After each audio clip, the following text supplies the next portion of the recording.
Feyenoord Rijeka na kraju 2:0, poraz drugi u skupini Europa lige, iako moglo biti drugačije, pogotovo po drugom poluvremenu. Miral, šta kažete?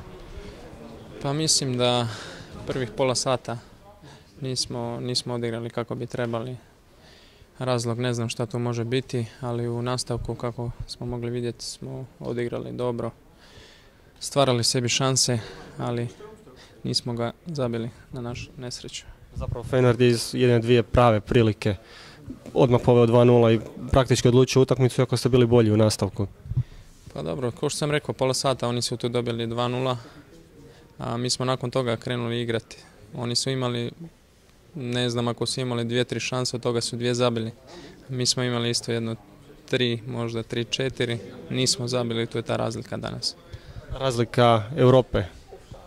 Pa nije razlika Europe, može biti koncentracija domaćeg terena, ne znam. Ima tu više razlika. Dobro, u svakom slučaju na dobrom ste putu, još uvijek imate 2 utakmice, sve što je moguće. Pa šta reći, posle ove utakmice ovo treba čim prije zaboraviti. Sad se već spremati za Hrvatsku ligu, a poslije toga, kao što ste rekli, 2 utakmice su još. Imamo Liš kod kuće i Sevilju tamo, tako da probat ćemo izvući čim više bodova iz te 2 utakmice i nadam se da ćemo proći dalje. S nama je i Zoran Kvržić, čijim je ulaskom nekako Rijeka živnula u nastavku. Zoran, je šteta što niste mogli zabiti pogodak da malo preokrenete utakmicu.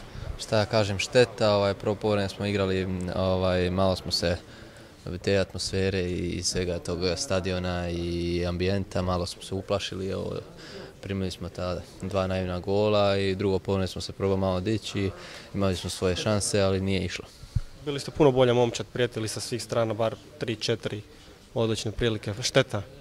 Pa šteta za to drugo poluvreme, da smo zabili taj prvi gol, onda ko zna šta bi bila panika, možda bi došli možda i do X-a. Ovo je još jedan primjer da Europa ne prašta, oni su zabili svoje prve 2 šanse, a vi ste se itekako morali namučiti.